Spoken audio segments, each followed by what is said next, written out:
If you want to change messages tone on Redmi A7 Pro, first of all, we're gonna open the settings. Over here in settings, we're gonna scroll down a little bit, and then you want to go to sound and vibration.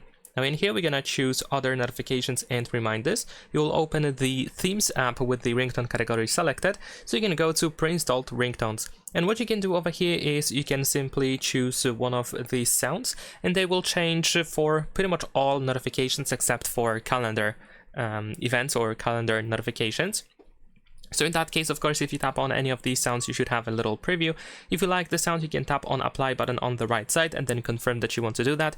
If you change the sound for the first time, you might need to grant a permission to let the app change the sound for you.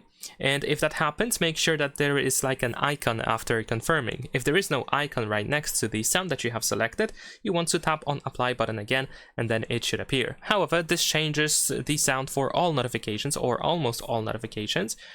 So if you want to change the sound just for new incoming messages, then in that case, you want to go back to settings, to the main menu of settings.